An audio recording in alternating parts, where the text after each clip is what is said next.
Thank you, ma'am. Good evening, everyone. We welcome you to the valedictory ceremony of the 8th International Media Conference, Digital Media Literacy in 2021, organized by the Department of Mass Media, KC College, HSNC University, Mumbai. Let me first welcome our chief guest, Mrs. Maya Shahani, trustee of the HSNC board, who has been kind enough to grace the valedictory ceremony today. We are finally reaching to the final moments of the two-day media conference. There was fear and uncertainty in the beginning for arranging a virtual conference. But as we look back at the 2 days, we realize we have overcome our fears and contributed a little to the field of media, education, and the digital world, re-establishing the fact that nothing is impossible. No event will ever be a success without the constant support from our dear head of the department, Dr. Manjula Srinivas. She has been a strong pillar holding the conference and encouraging all of us in organizing a flawless virtual media conference. So, before moving ahead, I will request Dr. Manjula Srinivas, head of the department and conference convener, to give us insights on the conference. Thank you, Nikita. Maya ma'am, this is our kind of an overview of all we did in this week. There is a very detailed presentation of about 7 minutes, which my colleague will share with you so that you can understand what happened. But just a quick review of these 4-5 days was we did a short film screening, which we called it as Talking Frames. We had a pre-conference workshop from University of Pennsylvania, Kutztown, and from Liverpool University. So these people joined us virtually, and they spoke a lot about digital media literacy and how filmmaking as a craft can be taught in a different way in the digital platforms. We had a lot of invited speakers from, Delhi and different parts of Mumbai, different fields of media. So the students, the participants, everybody got a very good exposure to what we call as digital media literacy in this year, 2021. And I can assure you and tell you that in these 3-4 days, we actually as academicians, as learners, understood how exactly we should take this forward. What are the things we should not do, to what are the things we should equip ourselves with as teachers, as students. And as teachers, when I say, I'm sure we are also students. So I always tell my department that we should remain students all our life. And these conferences make us learn a lot from senior academicians. So we had also people from different universities of this country, and we had speakers coming from UK, from China, from US, everybody connected with us on the virtual platform. So this is a very quick review of the conference that I was wanting to give you, ma'am. And of course, Professor Surya is sitting next to me, will give you a detailed report of the conference that we had for 2 days, and also the pre-conference on 17. Thank you, Surya. Thank you. Surya, over to you. Thank you, ma'am. Good evening, Maya ma'am, and good evening to all our members of the audiences. I'm sitting here to give you a brief overview of what we did in the course of 2 days of the conference and 2 days of the pre-conference event. The International Media Summit is an annual media conference organized by the Department of Mass Media, KC College. This is the 8th year of the conference, and this year the theme of our conference was Digital Media Literacy in 2021. Owing to the ongoing pandemic, we had to resort to organize the entire conference only in virtual mode.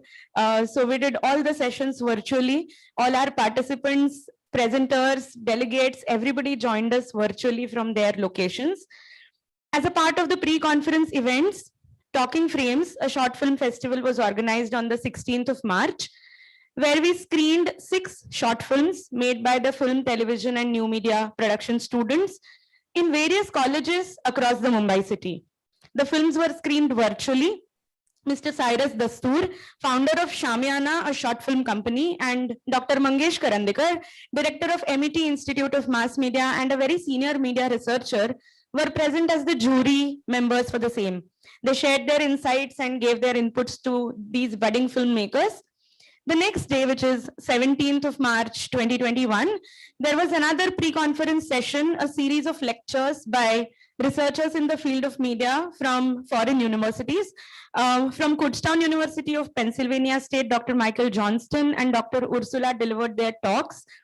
And from Jian Jiangtong Liverpool University, Dr. G.D. Jayalakshmi screened a film, a short film made by her, followed by discussion on the same film and filmmaking as a process in general. Then we moved to the first day of the conference, which was 18th, yesterday. We started with an inauguration ceremony where chief guest was our dear Provost Sir, Dr. Niranjan Hiranandani, Dr. Hemlata Bagla, our Principal and Senior Dean, Science and Technology, HSNC University, joined us. She delivered the welcome address.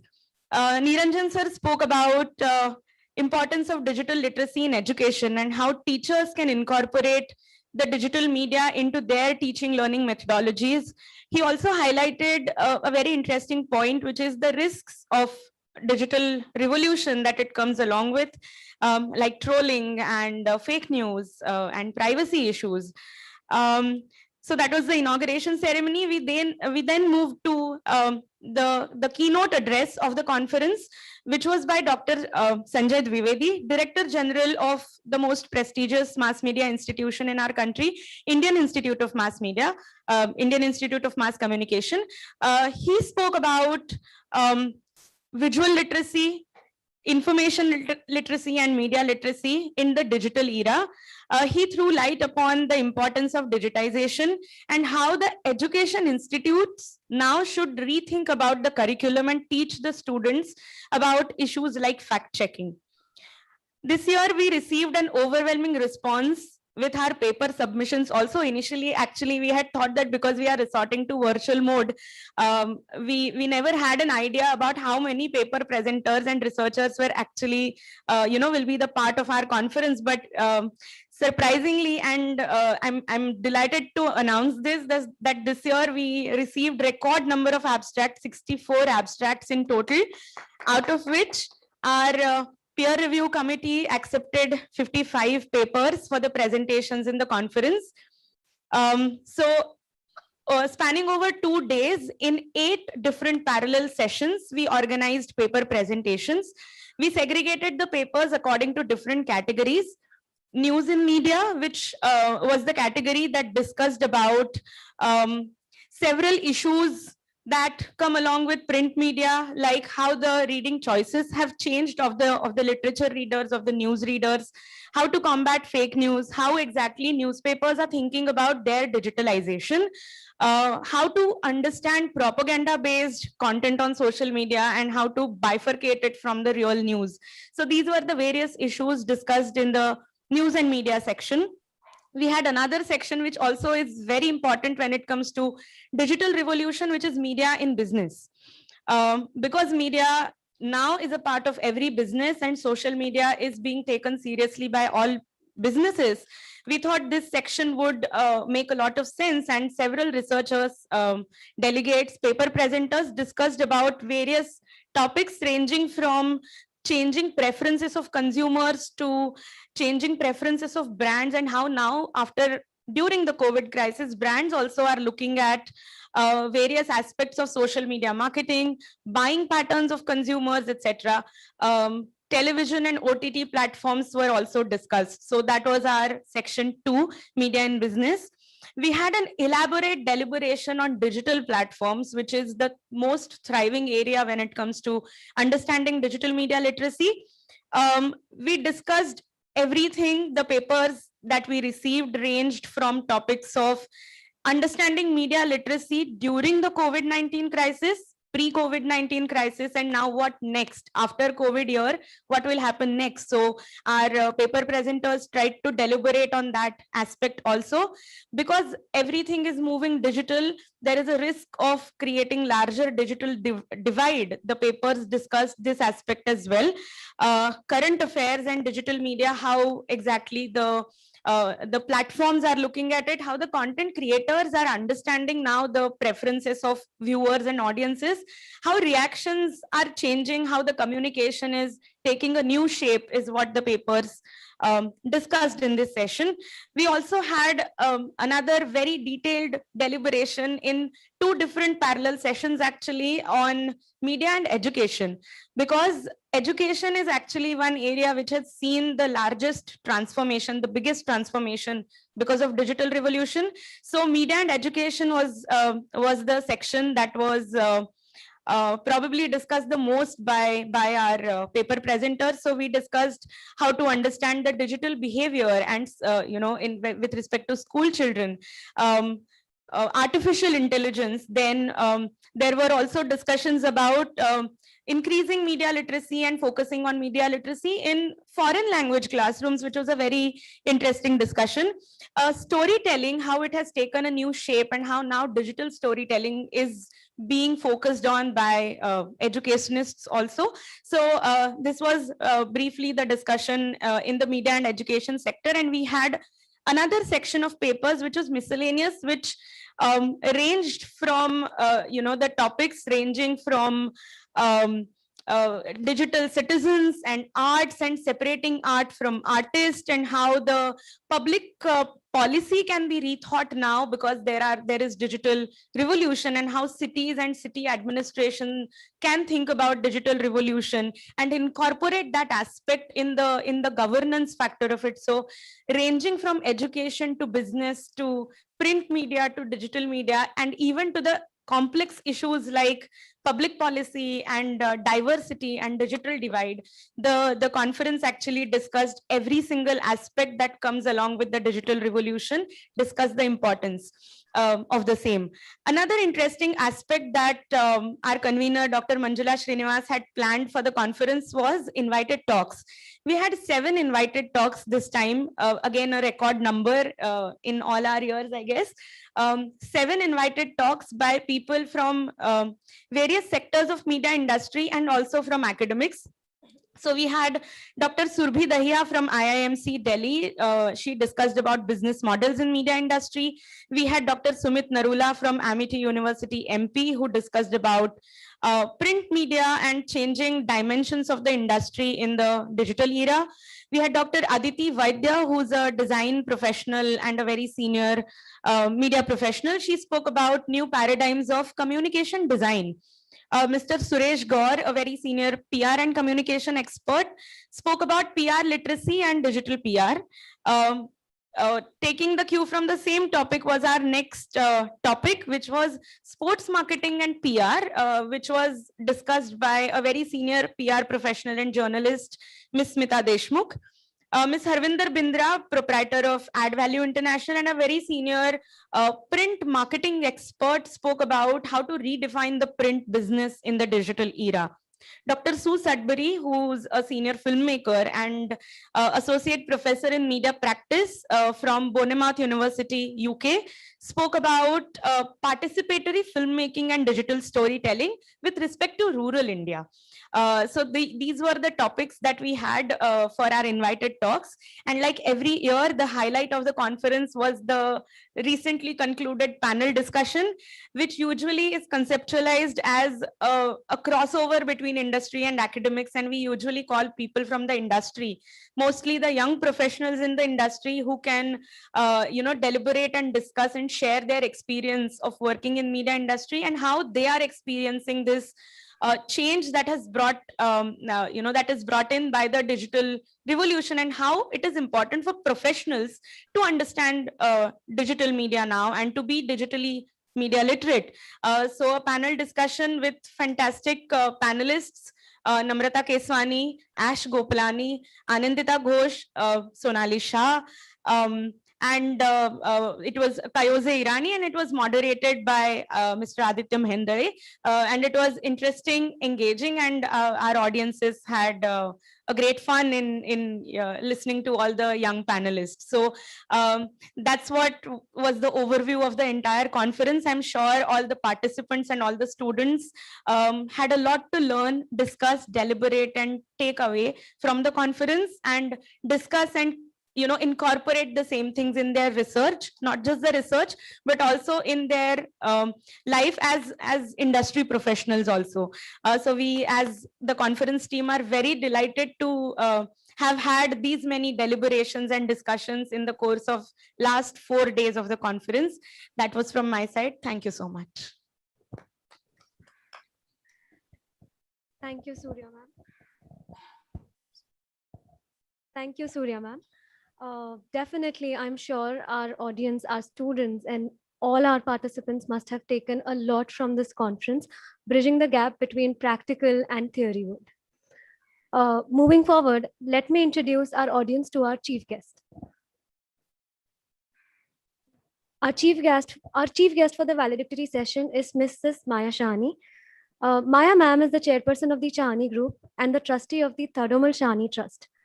Mrs. Shani is also on the governing board of the HSNC board, which runs 27 prime educational institutes in Mumbai. From the very beginning, Mrs. Shani's vision has been to build strong, ethical, and heart centric business leaders. She founded the SAGE Foundation in 2012 as a step towards fulfilling her vision of building schools for underprivileged children throughout India and providing them skills that make them employable. The SAGE Foundation is a part of the Clinton Global Initiative, CGI. She is associated with a number of foundations like the Global Dialogue Foundation and the Cancer Patients Aid Association. Mrs. Shani has received several awards in recognition of her work, including the Extraordinary Lives Award presented by Excel Results Foundation and was also featured in The Dream Catchers, an international feature film showcasing people who have led transformational lives. I will request Maya ma'am to kindly address our audience. Thank you, Dr. Manjula, for inviting me here today. It is indeed an honor and a learning experience for me to be invited for the valedictory ceremony of the 8th International Media Summit, organized by the Department of Mass Media of KC College.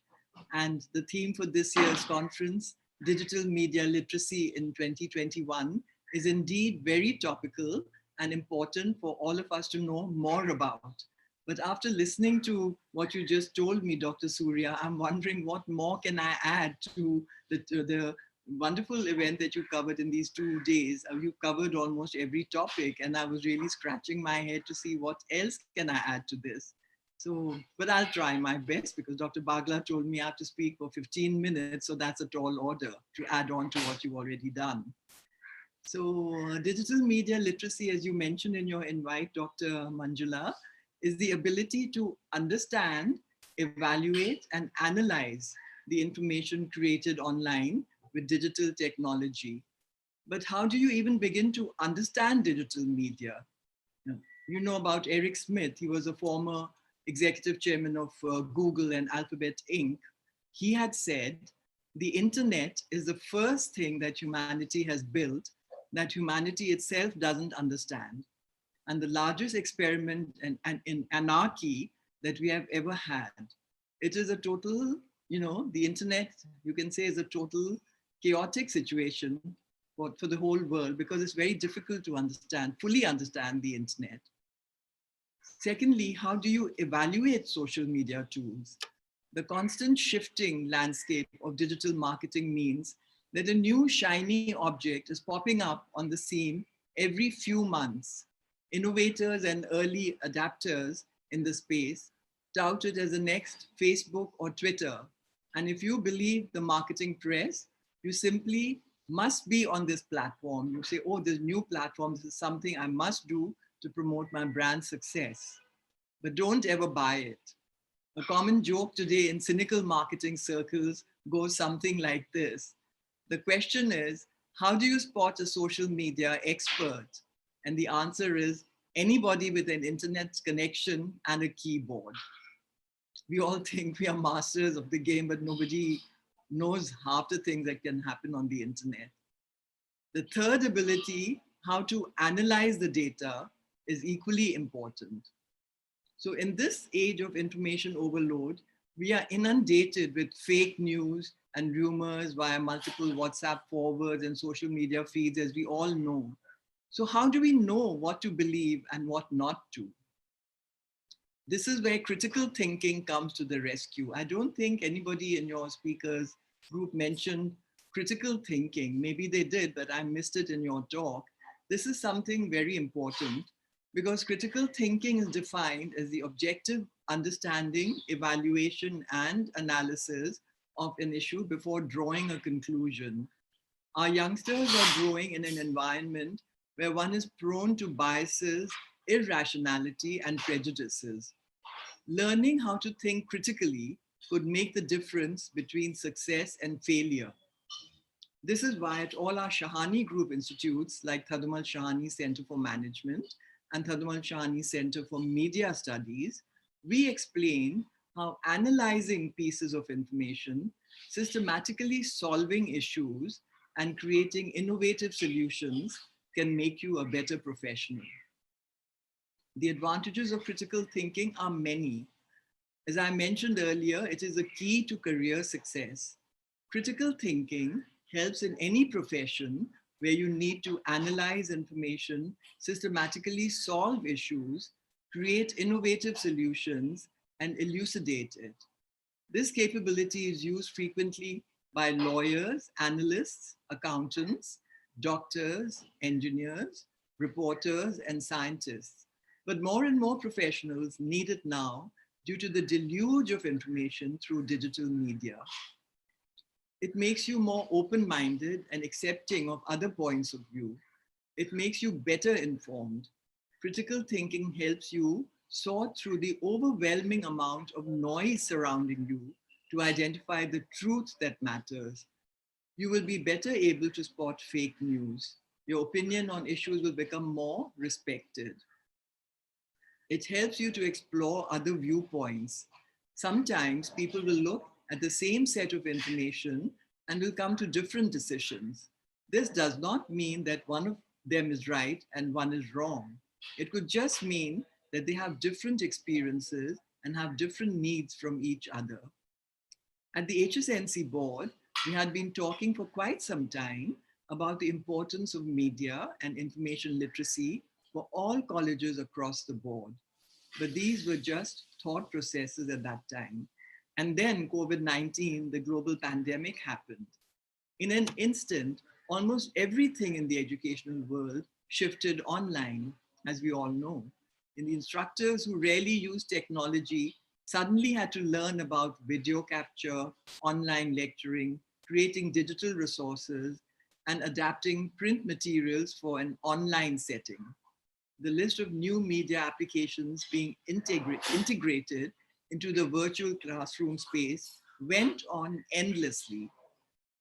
Almost overnight, it also became clear that many of those students who have been described as digital natives did not, in fact, have many practical digital media skills at all. They could create an Instagram post or share a trending video on TikTok. They could do that. But could they figure out how to perform even basic media functions needed for online learning? Sadly, the answer has often been no. In short, the pandemic exposed just how limited everyone's media competencies really were. Now, educators at all levels, including those at post-secondary institutions, are realizing that we will have no choice but to devote time to teach about using technology in an educational setting. Suddenly, instructors across all disciplines are realizing that they need to integrate media lessons into their classes. And further, educators from all disciplinary backgrounds are realizing that they need to learn about media themselves as well. I'm learning. So suddenly it has become a level playing field for all of us. Despite the strain this has put on professors and students, this realization is good. As I said, this is something we as a board have been advocating for some time. Maybe this was the last little push we all needed to finally move in the direction of integrated, comprehensive media literacy training across the educational system. But I fear it may have come too late. An entire generation of individuals has grown up in the internet age and completed their formal educational journey without any or with very little media literacy training. This was a missed opportunity, and the results are nothing short of depressing.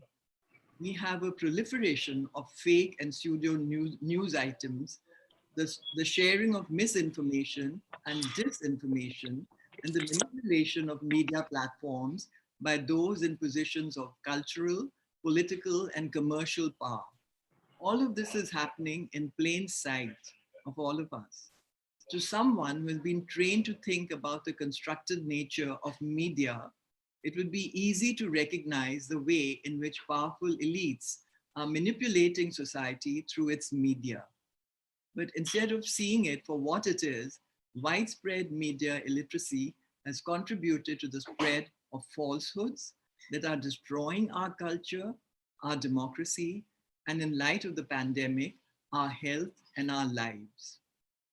Perhaps the pandemic has taught us just how important media education is. We cannot fix the problems created in the recent past.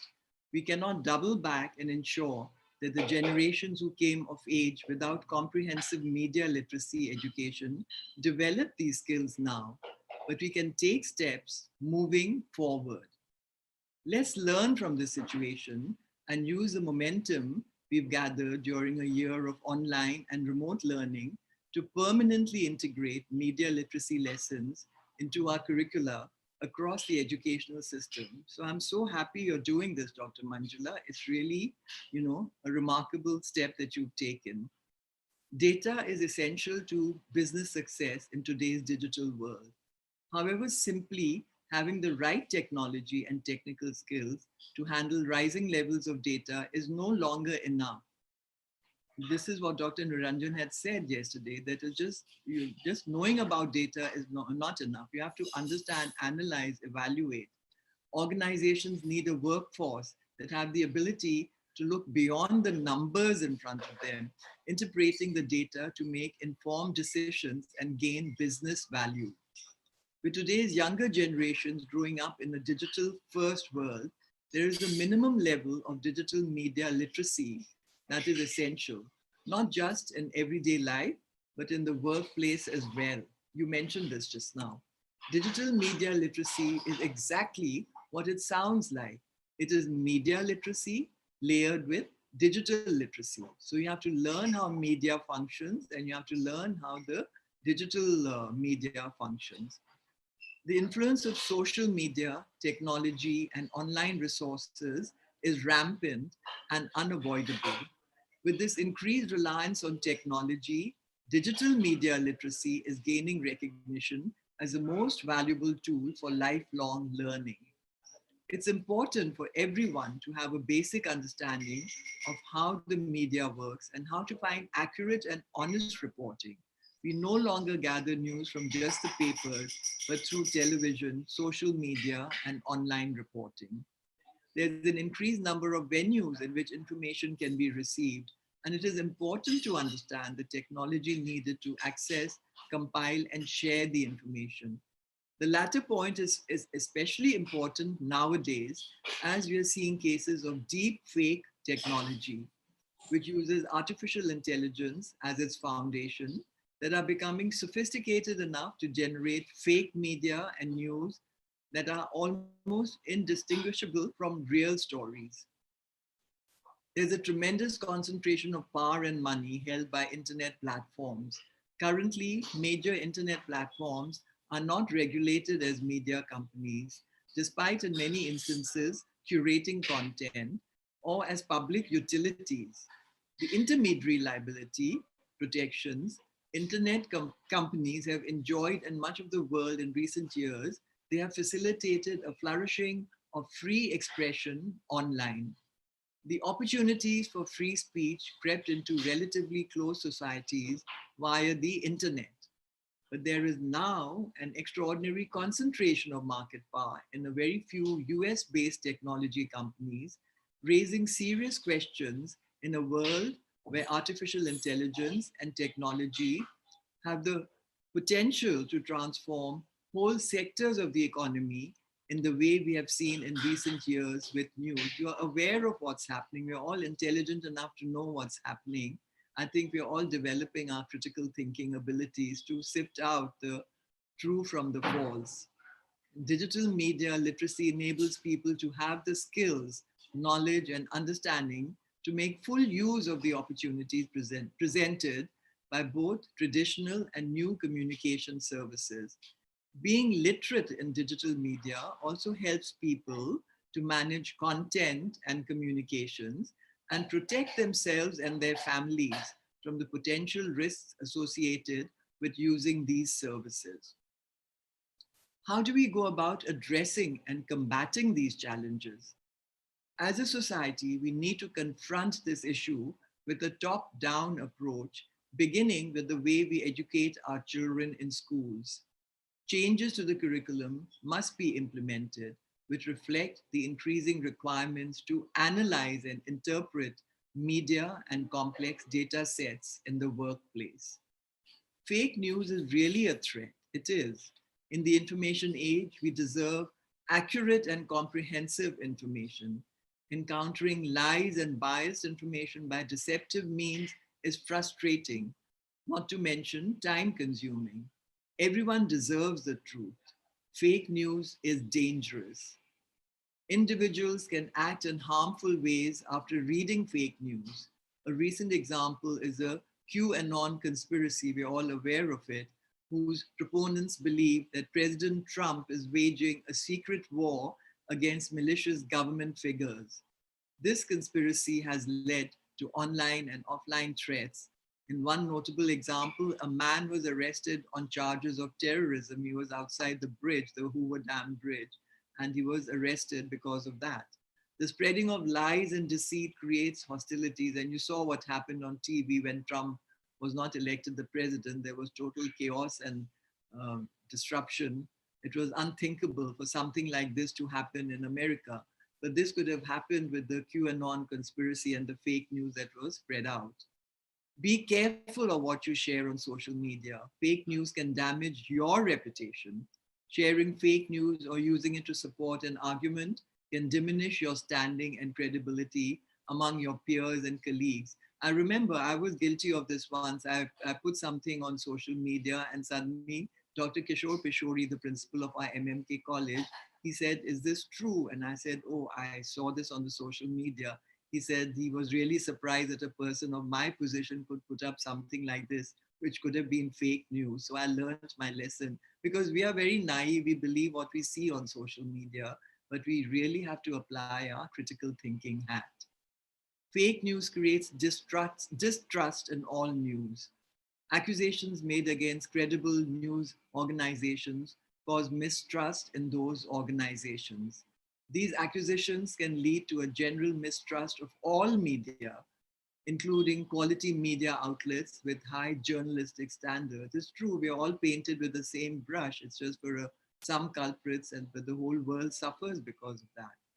So with the proliferation of digital technologies fundamentally changing the nature of the workforce ecosystem, it is in turn exposing industries across the board to a digital media literacy skills shortage.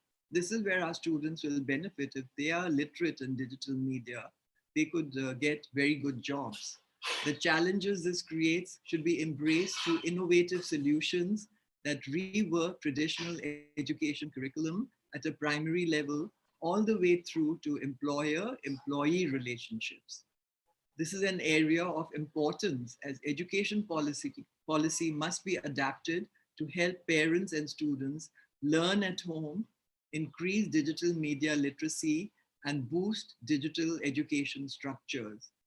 The ability to interrogate how data is being used to tell a story and show how it is visualized is a vital skill. The lack of digital education has led to the current imbalance between the need for technical skills and the available workforce to provide them. While this deals directly with hard skills like tech implementation, the corresponding soft skills of the same coin include the ethics behind the technology and the objective analysis of news and research, where they came from, how they were conducted, and if they were created in good faith.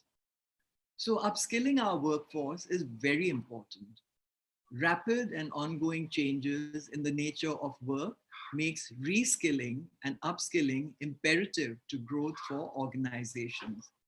How do we make our employees more curious about data storytelling? How can we better encourage people to ask open-ended questions about data and not take everything at face value? Digital media literacy has become important for almost every professional line of work. Companies need more people with the ability to interpret news, information, and data, to draw insights, and to ask the right questions in the first place. These are skills that anyone can develop, and there are many ways for individuals to upskill themselves and for companies to support them. We have to leverage the right technology. If harnessed properly, technology is an immense force for good. Artificial intelligence, as you mentioned, is one of those technologies that directly lends itself in helping to empower digital media literacy efforts.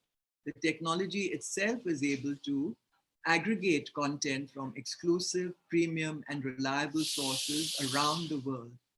It can categorize the subject matters within the article and determine sentiment. It can highlight quotes and display the results in an easy to read format. It can accurately recognize and tag entities, people, places, organizations, and companies, and topics, any subject our clients want to follow, from acquisitions to workplace diversity. That being said, it's important that the foundation of the artificial intelligence is built ethically. This is very important, with a diverse team of programmers to ensure it's free of bias. Artificial intelligence completes analysis and processing of vast amounts of global textual data, including news, spokespeople, quotes, online content, and marketing materials, as well as academic and legal documentation, patents, and regulation. With digital media literacy, you have a unique advantage when it comes to using information and technology to find, evaluate, create, then share that information. While we can use artificial intelligence to reduce the burden that the human worker faces while analyzing data, the use of that technology itself requires training and updates as time and ethics progress. In the face of today's widespread lack of digital media literacy, we need to foster greater self-sufficiency among citizens to see fake data for what it is. In doing so, we should allow machines to assist us in better understanding and interpreting news and data, creating stronger literacy so that they feel empowered to make more fact-based, informed decisions. Digital media has had a significantly broad and complex impact on society and culture. Combined with the internet and personal computing, digital media has caused disruptive innovation in publishing, journalism, public relations, entertainment, education, commerce, and politics. Digital media has also posed new challenges to copyright and intellectual property laws, fostering an open content movement in which content creators give up some or all of their legal rights to their work. And the all-pervasive presence of digital media and its effects on society suggest that we are at the start of a new era in industrial history called the information age. This is the most exciting age. You know, I think of the five chakras that we have, the five elements that we are made of. It is earth, water, fire, air, and ether. So we are in the ether age. We started with earth. You know, we have to be solid like the earth. The five Pandavas represented this. It was Sehdev who represented the earth chakra, the Mooldhari chakra. So that is all the dense, the physical matter. Then we come to Nakul, who represented water. So that is the digestive system. So we have to digest all the news that we get. Arjun was the heart chakra. So we should not think only from our emotions. It's the fire chakra, the heart chakra, but Arjun was totally confused, because if you think only from your emotions, then you can't think straight. So we have to think through our head. So, after the heart chakra, we come to the throat, the air chakra. That was Bhim. So right now we are in that stage of our development, because in the air chakra, there's a lot of, all these cyclones and typhoons and everything that's happening. There's a lot of chaos and confusion in the world today, because a lot of manthan is going on. But finally we come to Yudhishthira, the ether chakra. We are heading towards that age, which is the golden age. And that's where Yudhishthira used all his wisdom. And that is the critical thinking that I'm talking about, and which none of you discussed in your talks, which I didn't hear. But this is what we should all think wisely, like Yudhishthira, and reach the ether chakra, the opening of the third eye. Then in the last chapter of the Bhagavad Gita, Yudhishthira, they go up the Himalayas, they go up to the mountains, and that's where they receive their enlightenment, and the soul finally goes from the head, and that's how we reach nirvana. So nature reflects everything that's happening in the world around us. So we are at a very good age. This information age right now, it has its pluses and minuses, but it's leading to something good. In the physical sense, we are heading towards a paperless society in which all media are produced and consumed on computers. However, challenges to a digital transition remain, including outdated copyright laws, censorship, the digital divide, and the specter of a digital dark age. This is a stage of chaos, as I said. There's the good and the bad, in which older media becomes inaccessible to new or upgraded information systems. So the older media has a lot of good, like our Vedic way of living. That's the older way of teaching. That I hope it doesn't just disappear. But I believe digital media, with all the compilation that we are doing, I hope the older media also is digitized and everything survives. So, what the other thing that you didn't cover is, I feel, the influencer marketing, because that is also becoming increasingly important in the digital age. But this isn't really a surprise, because people have always trusted word of mouth advertising, and influencer marketing is simply a more sophisticated version of this, that leverages the pull and popularity of certain people to help you spread the word about your brand.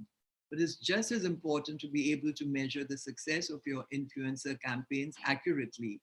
And the key performance indices, that is the KPIs, like conversions, traffic, reach, engagement, and audience growth, can help you to do that.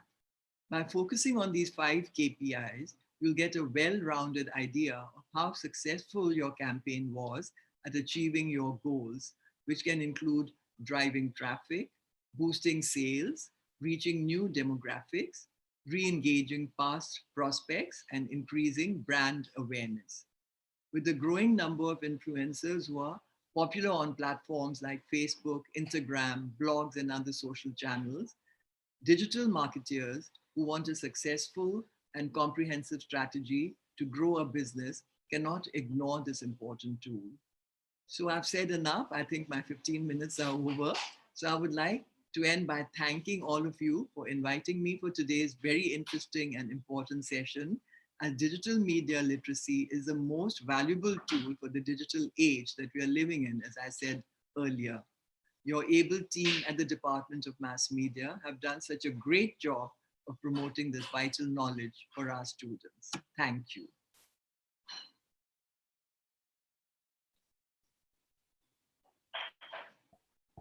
Thank you so much, Maya ma'am, for that insightful words and session.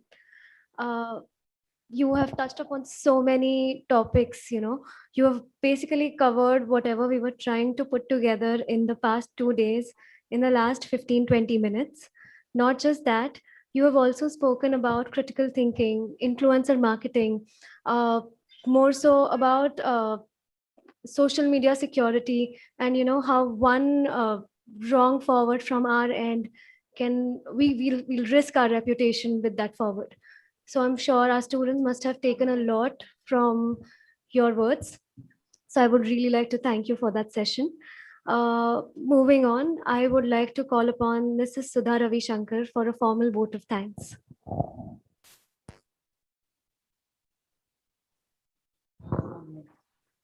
Thank you, Nikita.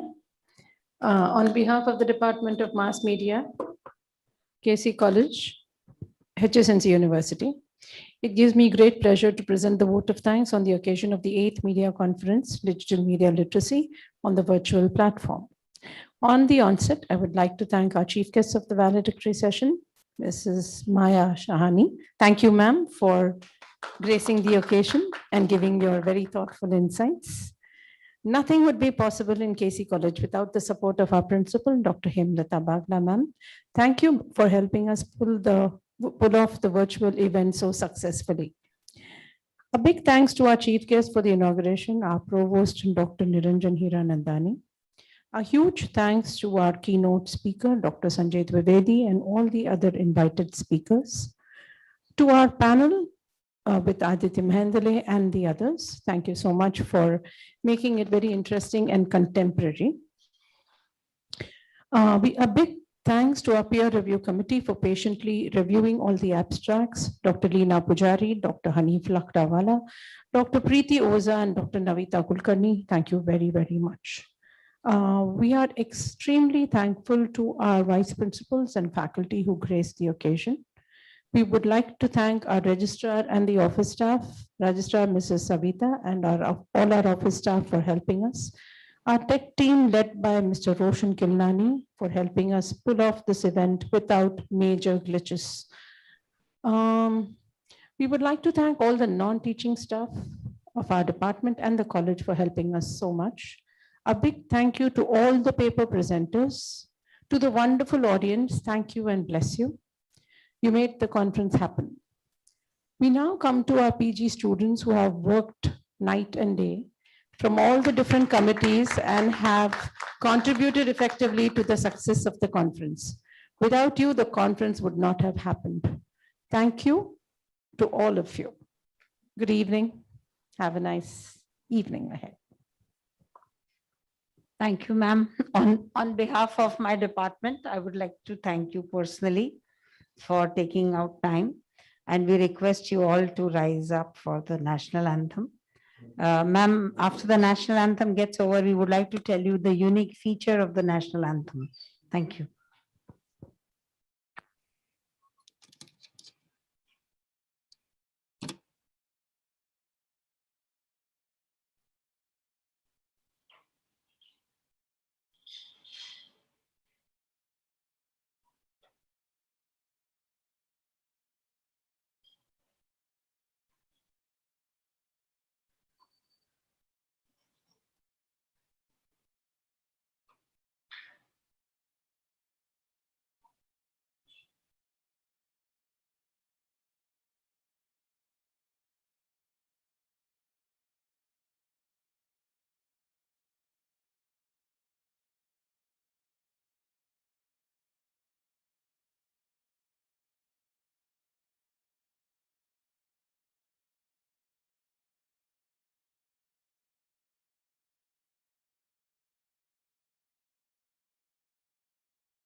A special national anthem, which Aliyavar Jung Institute at Bandra created for the Information and Broadcasting Ministry. And we thought that's a very interesting way of showing our, paying homage to the differently abled audience. So that was the national anthem, ma'am. Thank you so much for your time.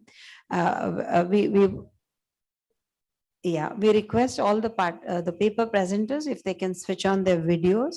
We would like to take a screenshot. That's all we can do in the virtual world.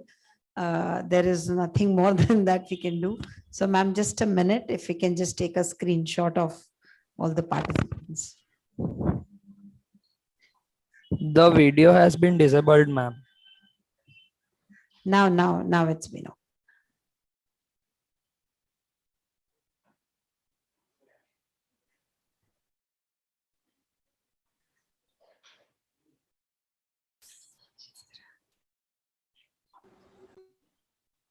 Thanks, Anna, Bhavna, Suchitra. This is for the paper presenter. Shubham Rane, are you a paper presenter? Please don't switch on your video. Anuradha, thank you so much. Yeah, can we take a screenshot? Who is taking?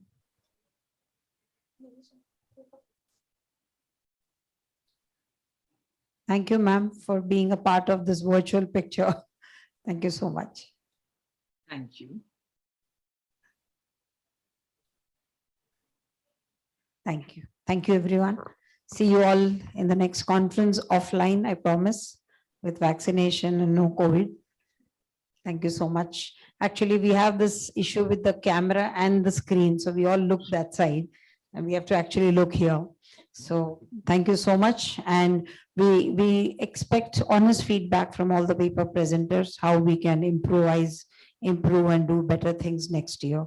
We come back with a better theme, very, very contemporary next time. Thank you so much.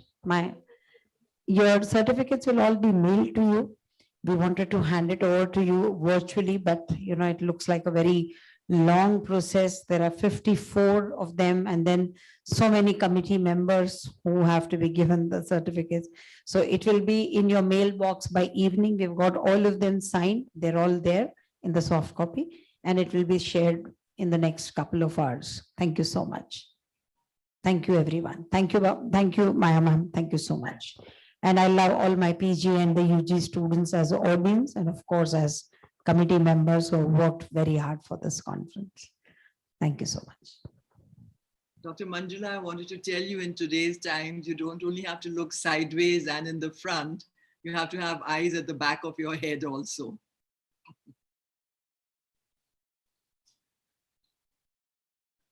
Like the final thing, yes, ma'am. Thank you so much.